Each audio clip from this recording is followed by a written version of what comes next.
अस्सलाम वालेकुम स्टूडेंट्स। बच्चों, ये हैं एलईडीज़ जो हम लोग अपने इर्द गिर्द बहुत ज़्यादा इस्तेमाल करते हैं। आप लोगों ने ज़रूर अपने इर्द गिर्द इलेक्ट्रॉनिक कंपोनेंट्स में इसको देखा होगा। इसी के साथ साथ बच्चों, ये सोलर पैनल हैं जिसमें लगे हुए होते हैं फ़ोटोवोल्टेइक सेल।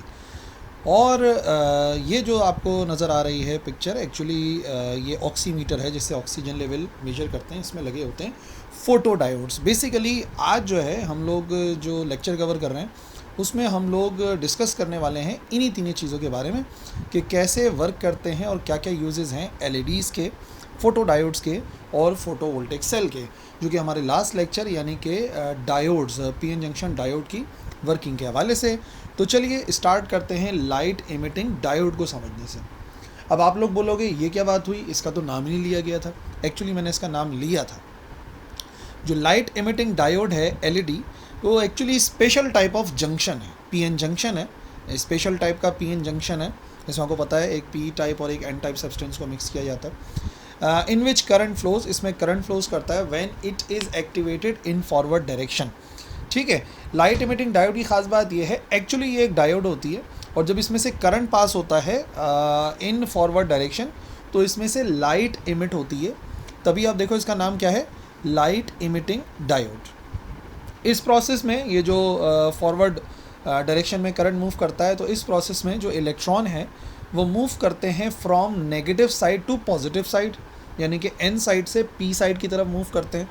और जब मूव करते हैं तो वो कंबाइन होते हैं होल्स के साथ और इमिट करते हैं फोटॉन्स उतनी एनर्जी के साथ जितना कि उस मटेरियल का एनर्जी गैप होता है। जैसे कि ये एक पी साइड है, ये एक एन साइड है। पी साइड में बहुत सारे होल्स होते हैं यानी कि पॉजिटिव चार्ज कैरियर्स होते हैं, और इसी तरीके से जो एन टाइप सब्सटेंस होता है उसमें बहुत सारे फ्री इलेक्ट्रॉन्स होते हैं, और इलेक्ट्रॉन्स का मतलब हो गया वो नेगेटिव चार्ज कैरियर्स होते हैं। तभी इसको पी टाइप कहते हैं और नेगेटिव वाले को एन टाइप कहते हैं।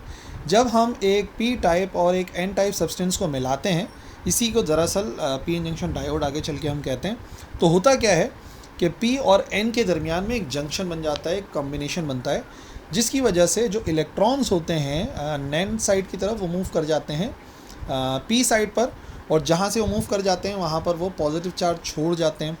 ये जो नेगेटिव पॉजिटिव चार्ज हैं एक्चुअली ये अरेंज हो जाते हैं एक इस तरीके से पेयर्स की फॉर्म में, और हमारे पास एक लेयर बन जाती है जो फर्दर मूवमेंट ऑफ इलेक्ट्रॉन्स को रोकती है।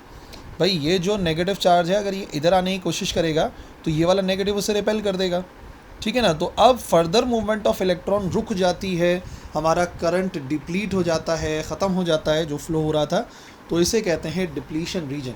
इस रीजन की वजह से इलेक्ट्रॉन्स फर्दर आगे पास नहीं हो पाते जब भी हम पीएन जंक्शन डायोड बनाते हैं।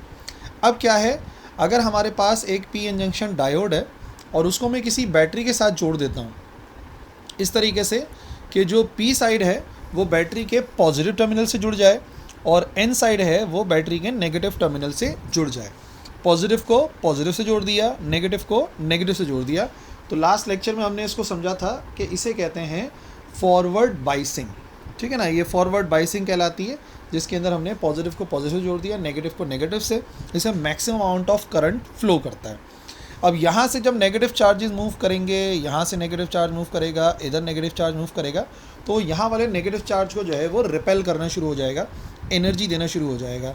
नतीजे में इलेक्ट्रॉन्स यहाँ मूव करेंगे, और जैसे ही मूव करेंगे ना तो एक इलेक्ट्रॉन एक होल के साथ आपस में फ्यूज़ होगा, और फ्यूज़ होने के नतीजे में लाइट को इमिट करेगा।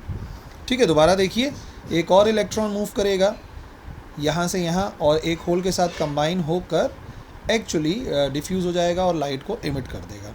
इसी तरीके से दोबारा से देखो, कोई और इलेक्ट्रॉन मूव करेगा और फिर यहाँ पर डिफ्यूज़ होने के बाद एनर्जी को इमिट करेगा इन फॉर्म ऑफ लाइट, तभी इसे कहते हैं लाइट इमिटिंग डायोड। तो बड़ा सिंपल सा काम है, फॉरवर्ड डायरेक्शन में करंट मूव करता है, और जब इलेक्ट्रॉन मूव कर जाते हैं पी साइड की तरफ वहाँ पे होल्स में डिफ्यूज़ होते हैं, और डिफ्यूज़ होने के बाद वो लाइट को इमिट कर देते हैं, यानी एनर्जी इमिट करते हैं इन फॉर्म ऑफ लाइट। तो इस तरीके से हमारी एलईडीज़ जो है वो एक्चुअली एक डायोड होती है जो कि जिसमें फॉरवर्ड बाइसिंग हुई होती है, और वही जो है वो लाइट को इमिट करती है। दैट्स वाई इनको कहते हैं एलईडीज़।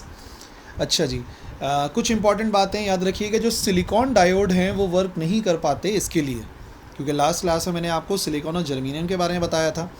एक्चुअली यहाँ पर जो है हम काम करते हैं, यानी कि लाइट एमिटिंग डायोड बनाने के लिए हम इस्तेमाल करते हैं गैलियम आर्सेनाइड का, GaAs, गैलियम और आर्सेनाइड का। याद रखिएगा, LED is made up of a substance which is known as gallium arsenide. और इसका जो स्ट्रक्चर होता है, बेसिकली जो क्रिस्टल स्ट्रक्चर होता है, वो सिलिकॉन के काफ़ी सिमिलर होता है। तो सिलिकॉन इस्तेमाल नहीं होता LEDs बनाने के लिए। इस तरीके का आपको नज़र आएगा। गैलियम आर्सेनाइड का जो स्ट्रक्चर है सिमिलर होता है सिलिकॉन के। अच्छा, अब जो हमारे LED बल्ब हैं वो आपको पता है कि हमने ट्रेडिशनल लाइटिंग जो है वो इसके ज़रिए रिप्लेस कर दी है। आप देख सकते हैं फ्लैश लाइट में इस्तेमाल होते हैं, स्ट्रीट लाइट्स में इस्तेमाल होते हैं, हत्ता के ट्रैफिक सिग्नल्स में, लाइट की ब्रेक लाइट में, बिलबोर्ड में और LCD स्क्रीन के अंदर, LED स्क्रीन्स के अंदर आप देखेंगे तो ये जो लाइट इमिटिंग डायोड हैं इनकी अब बहुत वास्ट जो है वो एप्लीकेशन आपको नज़र आएगी अपने इर्द गिर्द। ये हमें हर जगह पर नज़र आएंगे, जैसे कि यहाँ पे नज़र भी आ रहा है। और अगर कुछ एग्जांपल्स हैं जो कि आपको नज़र आ रही हैं तो आप कमेंट सेक्शन में ज़रूर लिखेंगे सर ये बड़ी एक ज़बरदस्ती एग्जांपल है, ताकि बाकी स्टूडेंट जब उस कमेंट को पढ़ें तो उनके भी इल्म के अंदर इजाफा हो जाए। बहरहाल कुछ जो लिखने वाले हैं, जो आपने लिखने हैं पेपर में या कॉपी के अंदर, वो यही है, तो इतनी काफ़ी हो जाएंगी। और गैलियम आर्सेनाइड वाली बात जो है ना बहुत इंपॉर्टेंट है, इसको आप लोग याद रखिएगा। अब आइए बात करते हैं दूसरी एप्लीकेशन जो हमें समझनी थी डायोड्स की, उसे कहते हैं फोटोवोल्टेइक सेल। फोटोवोल्टेइक सेल या जिसे हम सोलर सेल कहते हैं, थोड़ी सी टेक्स्ट ज़रा ज़्यादा है, इसको पढ़ लेते हैं। वो heavily doped PN junction diode होता है, use to convert sunlight into electricity. अब अगर आपसे पूछे भाई सोलर सेल का क्या काम है, तो सोलर सेल का काम है सनलाइट को इलेक्ट्रिक एनर्जी में कन्वर्ट करना। अच्छा, कब? अगर एनर्जी इंसिडेंट फोटोन की ज़्यादा होगी बैंड एनर्जी से, बैंड गैप की एनर्जी से, तो इलेक्ट्रॉन और होल का पेयर बन जाता है। ठीक है। अच्छा, ये जो फोटोन लाइट का एब्जॉर्ब होता है बेसिकली वो एक इलेक्ट्रॉन को एक्साइट करता है जो कि वैलेंस बैंड में मौजूद है, और वो प्रोड्यूस करता है करंट को। लेकिन कब करंट को प्रोड्यूस करेगा? जब वो जुड़ा होगा किसी एक्सटर्नल सर्किट से, जो कि फिर कोई भी चीज़ हो सकती है जो हम सोलर से चलाते हैं। अब इम्पॉर्टेंट बात क्या है, देखो जो बेसिक एलिमेंट होता है फोटोवोल्टेइक सेल का वो सेमीकंडक्टर मटेरियल है जो कि आमतौर पे सिलिकॉन का बना होता है। LED बनी होती है गैलियम आर्सेनाइड की, और ये जो है वो जस्ट सिलिकॉन का बना हुआ होता है। और इसके साथ साथ जो सेमीकंडक्टर मटेरियल और इस्तेमाल होते हैं, ठीक है, कैडमियम टेल्यूराइड होता है और कॉपर इंडियम गैलियम सेलेनाइड होता है। ये भी different types of solar cells होते हैं, बट जो मोस्ट कॉमन है वो सिलिकॉन वाले होते हैं, आपने अपने इर्द गिर्द देखे भी होंगे।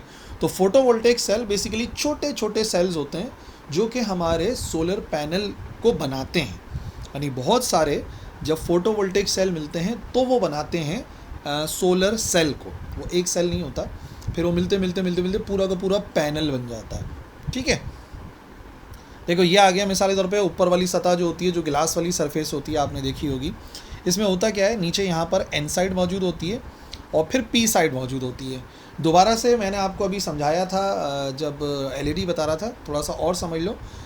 जो नीचे जो है ना एक मेटल लगा हुआ होता है ताकि कनेक्शन जो है वो मुकम्मल हो सके। N साइड के पास बहुत सारे नेगेटिव चार्ज कैरियर्स होते हैं, यानी कि फ्री इलेक्ट्रॉन्स होते हैं, और जो P साइड होती है उसके पास बहुत सारे होल्स होते हैं, यानी कि पॉजिटिव चार्ज कैरियर्स होते हैं। जैसे ही एक P साइड और N साइड को हम मिलाते हैं तो आपको पता है जो नेगेटिव चार्जेस हैं वो ट्रांसपोर्ट कर जाते हैं P की तरफ और होल्स छोड़ देते हैं।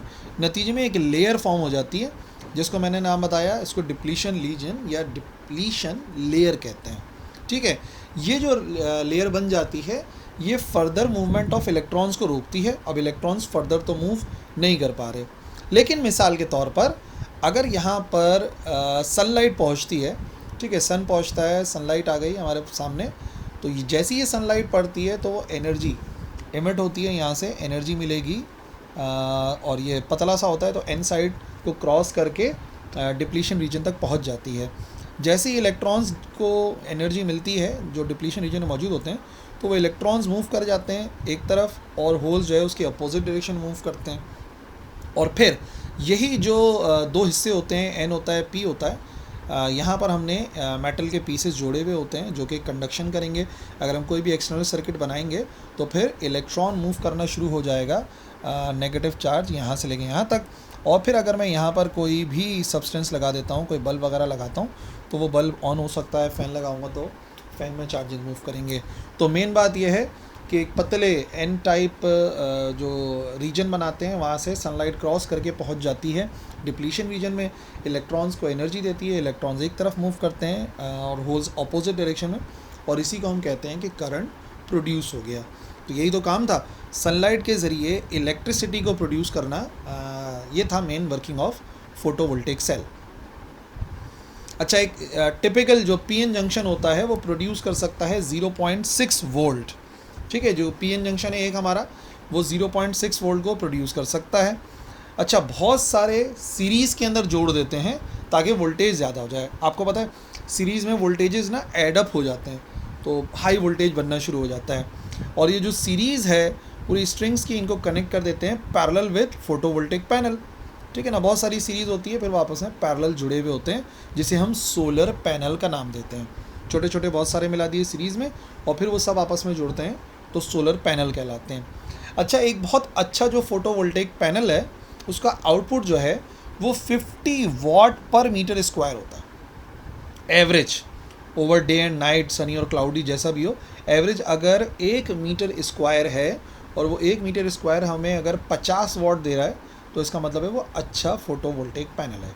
तो ये भी एक याद रखने वाली बात है जो कि एमसीक्यू से पूछी जा सकती है कि भाई क्या हो सकता है एक अच्छे फोटोवोल्टेइक पैनल का आउटपुट। सो वैल्यू याद रखिएगा 50 वाट पर मीटर स्क्वायर। और नहीं तो एक टिपिकल सिलिकॉन से बना जो पीएन जंक्शन होता है वो तो काम करता ही है 0.6 वोल्ट के। ठीक है, अब आइए समझते हैं तीसरा और आखिरी, यानी कि फोटो डायोड को। तो अभी तक हमने एलईडीज़ के बारे में सीख लिया, फोटोवोल्टेइक सेल के बारे में सीख लिया, अब बारी है फोटो डायोड की। फोटो डायोड एक special type of light detector है। बेसिकली फोटो डायोड लाइट को डिटेक्ट करने का काम करता है, जो कन्वर्ट करता है लाइट इनटू करंट और वोल्टेज। ये एलईडी का रिवर्स समझ लो आप। एलईडी जो है जब करंट पास होता है तो लाइट को प्रोड्यूस करता है, और इसकी ख़ास बात यह है कि ये जब लाइट पड़ती है तो उसकी वजह से करंट को फ्लो कराता है। एलईडी में करंट की वजह से लाइट प्रोड्यूस होती है, यहाँ लाइट की वजह से करंट प्रोड्यूस होता है। इसमें optical fibres, built in lenses लगे होते हैं, सरफेस एरियाज होते हैं।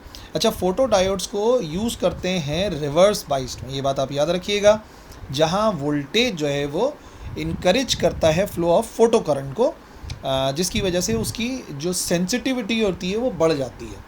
ठीक है ना, काफ़ी ये सेंसर के तौर पे इस्तेमाल होते हैं फोटो डायोड। तो सेंसर वही चीज़ होगी जिसकी सेंसिटिविटी अच्छी हो। अच्छा, ये जो डिटेक्टर्स हैं वो एक्चुअली मेड अप होते हैं सेमीकंडक्टर मटेरियल, जैसे कि सिलिकॉन, जो कि फोटॉन्स को एब्जॉर्ब करता है।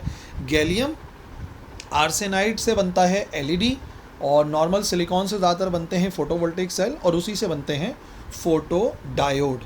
बट इन दिस केस जो डायोड होता है वो रिवर्स बाइस होता है। ठीक है ना, जब लाइट पार्टिकल्स यानी कि फोटोन हिट करते हैं सेमीकंडक्टर मटेरियल को, तो वो एनर्जी ट्रांसफ़र करते हैं इलेक्ट्रॉन्स को, जो कि फिर इलेक्ट्रॉन होल जो है वो क्रिएट हो जाते हैं। इस प्रोसेस के अंदर एक इलेक्ट्रिक करंट बनता है जो कि प्रोपोर्शनल होता है to the incidents lights intensity. शिद्दत ज़्यादा तो फोटो डायोड में करंट भी ज़्यादा बनेगा, इंटेंसिटी कम तो फोटो इलेक्ट्रिक करंट भी कम बनता है, इलेक्ट्रिक करंट सॉरी। देखो, ये आ गई पी साइड, ये आ गई एन साइड। पी साइड में बहुत सारे पॉजिटिव चार्ज कैरियर होल्स हैं, एन साइड में बहुत सारे नेगेटिव चार्ज कैरियर्स यानी कि इलेक्ट्रॉन्स हैं। इनको आपस में कंबाइन कर देते हैं तो आपको पता है बन जाता है एक पी एन जंक्शन दरमियान में, जिसकी वजह से जो इलेक्ट्रॉन्स होते हैं एन साइड की बाउंड्री पर वो जम कर जाते हैं पी साइड की तरफ, होल्स छोड़ देते हैं, और इसका मतलब फिर एक लेयर बन जाती है पूरी, जो फर्दर मूवमेंट ऑफ इलेक्ट्रॉन्स को रोकती है, और इस लेयर को कहते हैं इस लेयर को कहते हैं डिप्लीशन रीजन या डिप्लीशन लेयर कह सकते हैं। ठीक है। अच्छा, अगर इसी पीएन जंक्शन डायोड को मुकम्मल तौर पे मैं जोड़ दूं एक बैटरी के साथ, लेकिन कुछ इस तरीके से कि जो पी साइड हो उसको जोड़ दूं मैं N negative terminal of the battery से, और एन को जोड़ दूं positive terminal of the battery से, तो आप एक बात ऑब्जर्व कीजिएगा, अब नेगेटिव जो है वो इलेक्ट्रॉन्स को अपनी तरफ खींच रहा है इस तरीके से, और पॉजिटिव प्लेट जो है वो इस तरीके से होल्स को अपनी तरफ खींचेगी। ठीक है ना, ये इलेक्ट्रॉन्स इस तरफ मूव करेंगे, होल्स इस तरफ मूव करेंगे। ये अभी क्या होगा, मतलब ये जो एन है बेसिकली वो इधर आ रहे हैं, जगह छोड़ेंगे, और ये जो पॉजिटिव चार्ज कैरियर्स हैं P, वो जा रहे हैं नेगेटिव की तरफ, तो वो यहाँ पे अपनी जगह छोड़ेंगे। नतीजे में पता है क्या होगा, आप गौर से देखना, ये जो डिप्लीशन रीजन है ये थोड़ा सा चौड़ा हो जाएगा। ये चौड़ा हो गया क्योंकि भाई जब नेगेटिव चार्ज यहाँ पर चले गए तो उन्होंने पॉजिटिव के लिए जगह छोड़ दी, जब ये पॉजिटिव चार्ज इधर चले गए इस तरफ तो उन्होंने नेगेटिव के लिए जगह छोड़ दी। नतीजे में क्या होता है कि जो डिप्लीशन रीजन होता है ये काफ़ी ज़्यादा थिक हो जाता है, जो कि रिवर्स बाइस की ख़ास प्रॉपर्टी है, और इसमें एक्चुअली देखा जाए तो प्रैक्टिकली कोई करंट पास नहीं हो रहा होता फोटोडायोड से, ठीक है। बट अगर इसी फोटोडायोड पे एक पर्टिकुलर अमाउंट ऑफ लाइट आकर स्ट्राइक करेगी तो वह इन इलेक्ट्रॉन्स को एनर्जी प्रोवाइड करेगी, और ये जो इलेक्ट्रॉन्स हैं बेसिकली अब वो जो डिप्लीशन रीजन है, इतनी अगर एनर्जी मिल जाए कि वो इस डिप्लीशन रीजन को क्रॉस करके मूव कर जाएं, और अगर मूव कर जाएंगे तो आपको पता है कि यहाँ पर जाकर डिफ्यूज़ होंगे और फिर फ्लो होना शुरू हो जाएगा करंट। तो ये कब मुमकिन होता है, जब इनको एक पर्टिकुलर अमाउंट ऑफ एनर्जी मिले लाइट की सूरत में। तो वैसे तो फोटोडायोड कोई भी करंट प्रोड्यूस नहीं कर रहा होता, लेकिन जैसे ही स्पेसिफिक अमाउंट ऑफ लाइट मिलती है तो इलेक्ट्रॉन्स पे डिप्लीशन रीजन को क्रॉस कर पाते हैं इनफ एनर्जी मिलने के बाद, और जब वो डिप्लीशन रीजन को क्रॉस कर जाएंगे तो फिर इलेक्ट्रिक करंट प्रोड्यूस हो जाता है। इस पूरे सर्किट में इलेक्ट्रिक करंट फ्लो करता है। तो मैंने आपको बताया था ना, फोटोडायोड का काम ही है कि जब लाइट पड़ती है तो ये इलेक्ट्रिक करंट को प्रोड्यूस करते हैं। अब इस प्रॉपर्टी को इस्तेमाल कहाँ कर सकते हैं, ऑप्टिकल कम्युनिकेशन में करते हैं। फोटोडायोड ऑप्टिकल कम्युनिकेशन सिस्टम में इस्तेमाल होते हैं, ऑप्टिकल फाइबर्स में, जिनका काम होता है लाइट सिग्नल्स को इलेक्ट्रिकल सिग्नल्स में कन्वर्ट करना। तो फोटोडायोड का यही तो काम है, लाइट के ज़रिए करंट प्रोड्यूस करना, जो कि इस्तेमाल होता है हमारे कम्युनिकेशन सिस्टम्स में। इसी के साथ साथ लाइट सेंसर्स में इस्तेमाल होता है। ये कैमरा के अंदर लगे होते हैं, हमारे मोबाइल फ़ोन के अंदर लाइट सेंसर लगा होता है। आपने ऑब्ज़र्व किया होगा कि हम अगर जो स्क्रीन की लाइट है उसको मैं एडजस्ट कर दूं तो बहुत ज़्यादा जब हम धूप में जाते हैं तो ऑटोमेटिकली वो ब्राइट हो जाती है, अंधेरे में आते हैं तो थोड़ी लाइट हो जाती है। वो इस वजह से क्योंकि हमारे मोबाइल फ़ोन में एक सेंसर लगा हुआ है जो कि फोटोडायोड है, ठीक है। इस तरीके का एक इंटेंसिटी मीटर ही मिलता है। आपने देखा होगा ये इस्तेमाल करते हैं फ़ोटोग्राफ़र्स, इस्तेमाल करते हैं जो कि लाइट को ऑब्ज़र्व करते हैं ना कि भाई लाइट सही है या नहीं। और क्रिकेट में भी इस्तेमाल होता है इसका कि भाई लाइटिंग सही है क्रिकेट के लिए कि नहीं, तो फिर वो एम्पायर्स के पास होता है, थोड़ा सा दिखने में डिफरेंट होता है। बारकोड रीडर होते हैं, इस तरीके से बारकोड रीडर होते हैं, उसमें फोटोडायोड्स इस्तेमाल होता है जो कि बारकोड को या क्यूआर कोड को स्कैन करते हैं। आपने देखा होगा अटेंडेंस सिस्टम के अंदर होता है, कोचिंग सेंटर्स के अंदर।